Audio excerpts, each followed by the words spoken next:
The Sons of William the Conqueror by James Baldwin. There was once a great king of England who was called William the Conqueror, and he had 3 sons. One day King William seemed to be thinking of something that made him feel very sad, and the wise men who were about him asked him what was the matter. "I am thinking," he said, "of what my sons may do after I am dead. For, unless they are wise and strong, they cannot keep the kingdom which I have won for them. Indeed, I am at a loss to know which one of the 3 ought to be the king when I am gone." "O king," said the wise men, "if we only knew what things your sons admire the most, we might then be able to tell what kind of men they will be. Perhaps, by asking each one of them a few questions, we can find out which one of them will be best fitted to rule in your place. The plan is well worth trying, at least," said the king. "Have the boys come before you, and then ask them what you please." The wise men talked with one another for a little while, and then agreed that the young princes should be brought in, one at a time, and that the same questions should be put to each. The first who came into the room was Robert. He was a tall, wilful lad, and was nicknamed Short Stocking. "Fair sir," said one of the men, "answer me this question: if, instead of being a boy, it had pleased God that you should be a bird, what kind of a bird would you rather be?" "A hawk," answered Robert.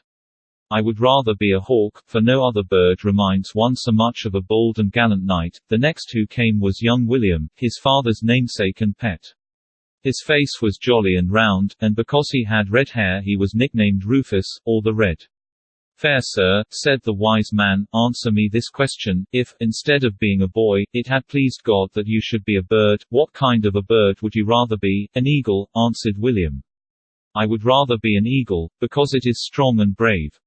It is feared by all other birds, and is therefore the king of them all." Lastly came the youngest brother, Henry, with quiet steps and a sober, thoughtful look.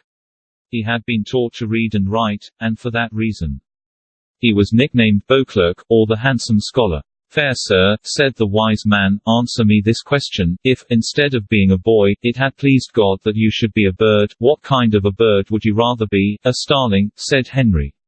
"I would rather be a starling, because it is good-mannered and kind and a joy to everyone who sees it, and it never tries to rob or abuse its neighbor." Then the wise men talked with one another for a little while, and when they had agreed among themselves, they spoke to the king.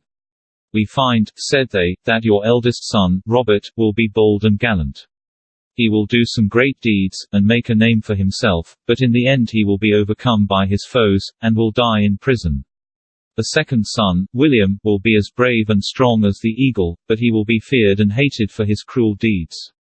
He will lead a wicked life, and will die a shameful death. The youngest son, Henry, will be wise and prudent and peaceful. He will go to war only when he is forced to do so by his enemies. He will be loved at home, and respected abroad, and he will die in peace after having gained great possessions." Years passed by, and the 3 boys had grown up to be men. King William lay upon his deathbed, and again he thought of what would become of his sons when he was gone. Then he remembered what the wise men had told him, and so he declared that Robert should have the lands which he held in France, that William should be the King of England, and that Henry should have no land at all, but only a chest of gold. So it happened in the end very much as the wise men had foretold. Robert, the Short Stocking, was bold and reckless, like the hawk which he so much admired. He lost all the lands that his father had left him, and was at last shut up in prison, where he was kept until he died. William Rufus was so overbearing and cruel that he was feared and hated by all his people. He led a wicked life, and was killed by one of his own men while hunting in the forest.